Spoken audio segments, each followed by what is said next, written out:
I'm going to invite Dr. McCalla up to say a few words. You know, while he's coming up, I have to take a little license here. I just went to Dr. McCalla to get my eyes checked.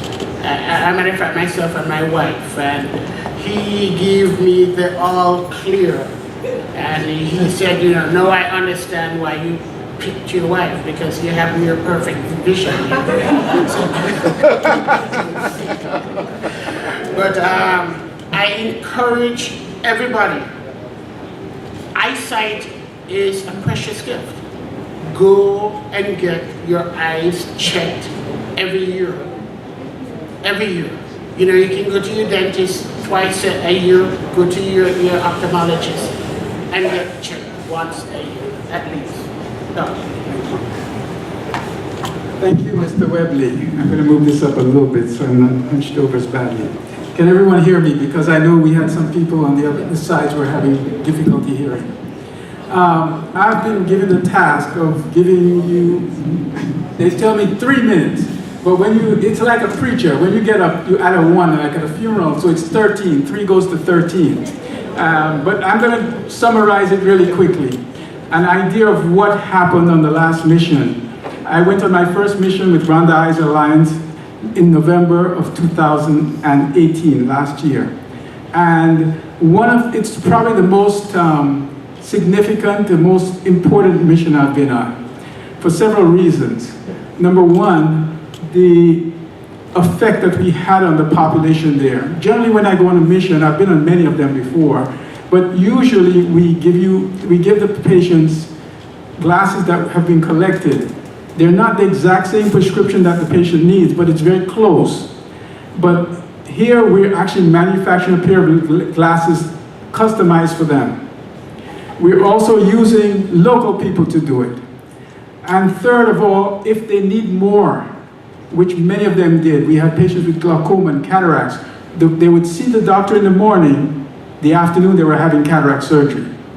And so we had a team, we had people who worked in the operating room, and they would work them up and make sure they were suitable to have surgery, because if they have a bad heart or something, you can't take that person into an operating room. So it was an extensive operation, but it worked like clockwork. And so I remember going to Jamaica and I seen people with glaucoma. I have to refer them to the local doctor, but I don't know if they ever get there or get the medicine. At REA, I handed them the medicine and said, take this and come back, we'll see you in 3 months, enough to last, and when they get back in 3 months, they'll have another person to see them at that time. So it's very important. We had a lady, 22 years old, completely blind from glaucoma. What do you do with a 22-year-old person? That takes up 2 people now. 1 person to take care of her for the rest of her life. And so you have taken 2 people out of society that are not contributing anymore. So now that we're going back, well, I can even tell you more other patients. They're cutting me as far as time. But she was one of the most significant ones. We also had another patient, I'll tell you about him. He was shot under the eye with a bullet. The bullet came out on the side of his eye. It didn't even touch his eye. It went right through. Now, we got there in November, I think it was November 4th. This happened October, about the 4th of October. So he had not seen a doctor or anyone at all. 1 month with a bullet wound, and he had not seen anybody to the face. Can you imagine that?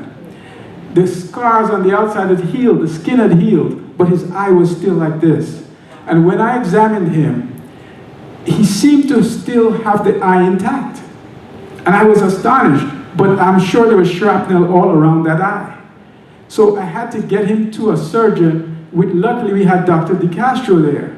And he agreed to see him in his office because that type of treatment he couldn't do. We weren't prepared to do that. But that's what I mean. There's a great, great need there. And if we don't do it, who's going to do it? We can do it. Our goal now is the children. Where the hospital is located and where the clinic is located, it's on grounds where there are about 50+ children there. They've never had their eyes examined.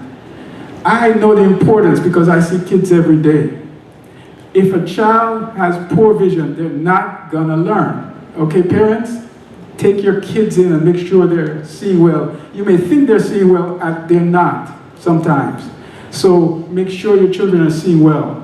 And so these kids, we're gonna make sure we take care of them because they're the future of Haiti. You know, the older ones, we can help them and we may help them for 10 years. But if we educate those children, it will take care of some of all those political problems that are happening there. They're happening because people are uneducated. So I want you to help me today. We need your help. Rhonda, please, if you can volunteer even your time, but if you can't volunteer your time, remember time is money.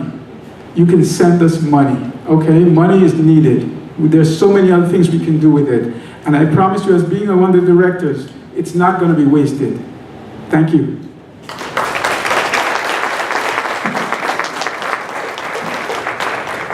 I promise you, in my next life, I'll grow.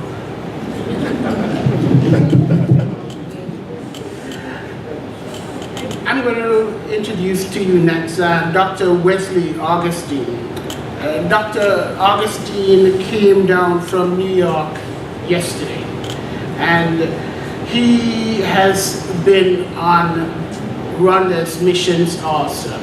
And he was so impressed with what Rhonda was doing over the years that he wanted to get involved. His own organization, Sight Keepers, his creation, is something that we also have to celebrate. And we're thankful that Dr. Augustine is here. He's going to leave tomorrow to go back, so I won't take up any more time. Dr. Augustine, please, a few words.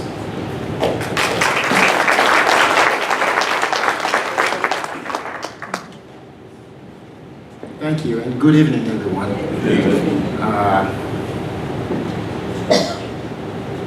How important is vision? Our sight to us, each and every one of us here. If I ask you how important, from a scale from 10 to 1 to 10, how important is our vision? 10. You were born with eyesight. That's the last thing you ever want to lose. And what Rhonda is doing here, she's just doing exactly what Jesus Christ had been doing when he was on planet Earth, ministering. Jesus has treated more eye disease than any other disease while he was ministering here on earth. And the sight is so important that even the Bible says this to us. The eye is the lamp of the body. If your eyes are good, your body is full of light. My friend, I was growing up in the Catholic Church, and my goal was to become a priest. At age 13, when I was ready to go to the seminary, my mom, during the vacation time, offered me to go with her to visit one of her cousins.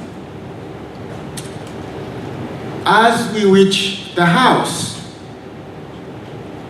I met a young man. He was maybe 2 or 3 years old older than me at the time. That young man was very happy and going. But when I look at his eyes, he has what we call cryptophthalmos. The eyelid was not open, they were shut.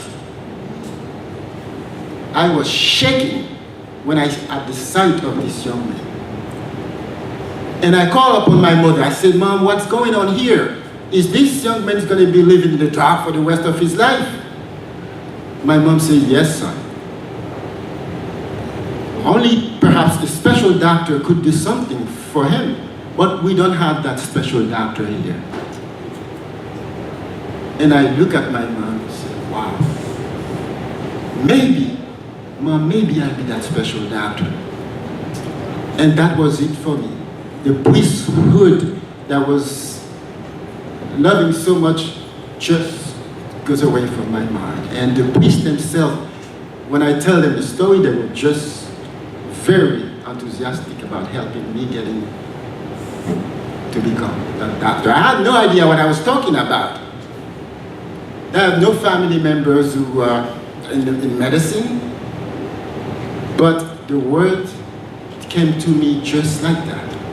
And I tell you, the Lord take me to the journey, to this wonderful journey where I become an ophthalmologist. I don't know how. Since then, I said to myself, after I become the doctor that I promised that I would be, I said, then my goal now is to go there and give back, because this is not my gift. This is something that God has given me to pass on to them, to the people of Haiti. And when I come to see what this organization is doing there, personally, I've been going to Haiti since 1997. I was in residency. We go to Las Carobas for about 10 years, from 1997 to 2007. Every year, we go there, helping people. We use what we call, today you have hospitals in the area and so forth. But at the time, there was no hospital in Las Carobas. We do what we call makeshift surgical center. We pitch a tent, and we bring a microscope, and we bring some little machine, and we do the cataract surgery. But today, life is a little bit much easier. So, my friend, this is